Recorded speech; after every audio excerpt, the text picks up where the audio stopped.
पहाड़ रात के लिए कभी बने ही नहीं थे। आरव, कबीर और मीरा बस एक आखिरी एडवेंचर के लिए यहाँ आए थे। उन्हें नहीं पता था कि ये सफ़र उनकी ज़िंदगी का सबसे खतरनाक मोड़ बनने वाला है। गांव अजीब तरह से खामोश था, जैसे हर कोई कुछ छुपा रहा हो।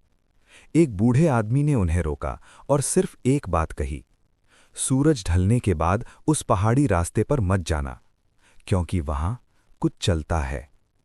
लेकिन उन्होंने उस चेतावनी को हल्के में लिया और वही उनकी सबसे बड़ी गलती थी। जैसे ही सूरज डूबा, दुनिया अचानक बदल गई। हवा रुक गई, आवाज़ें गायब हो गईं और सन्नाटा भारी हो गया। मीरा ने धीरे से कहा, कुछ अजीब लग रहा है। और तभी उन्होंने उसे सुना, एक फुसफुसाहट जो हर दिशा से आ रही थी। आरव? आरव का खून जम गया, क्योंकि ये आवाज़ किसी इंसान की नहीं थी। अगले ही पल जंगल के अंदर कुछ हिला। एक तेज आवाज़, जैसे कोई भारी चीज़ पेड़ों के बीच दौड़ रही हो। कबीर ने टॉर्च जलाई, लेकिन रोशनी में कुछ भी नहीं था।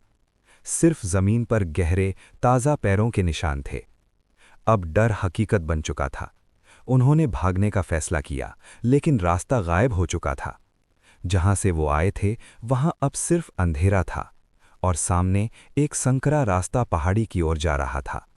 और तभी अंधेरे से वो सामने आया। वो इंसान जैसा था, लेकिन इंसान नहीं था। उसके हाथ पैर अजीब तरह से मुड़े हुए थे, जैसे हड्डियां सही जगह पर ही न हों।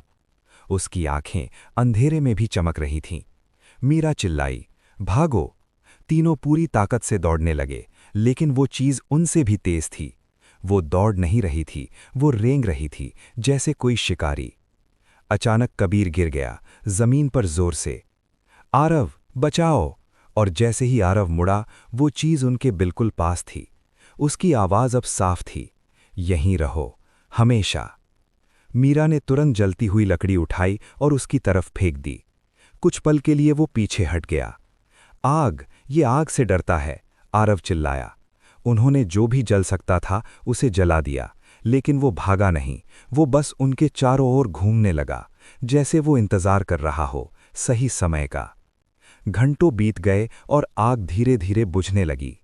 डर अब उनके चारों ओर नहीं, उनके अंदर बैठ चुका था। तभी मीरा की नज़र ऊपर गई, पहाड़ी के शिखर पर। वहां एक टूटा हुआ मंदिर खड़ा था। शायद वही उनकी आखिरी उम्मीद थी। तीनों आखिरी ताकत लगाकर पहाड़ी की तरफ भागे।